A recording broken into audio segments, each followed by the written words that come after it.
This is going to be a video tutorial on how to enable dark mode in openSUSE.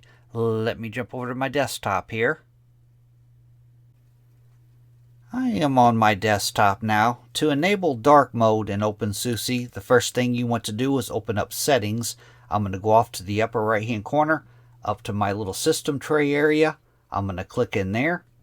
Then I'm going to go down to that little gear wheel. I'm going to click on that gear wheel.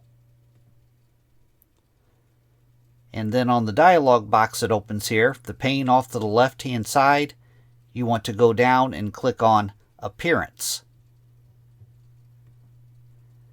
And then on the center pane, right in here, I am on default view right now, but to change it to dark, you would just click on Dark.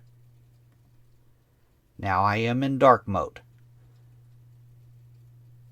That is how to enable dark mode on openSUSE Linux. Thanks for watching.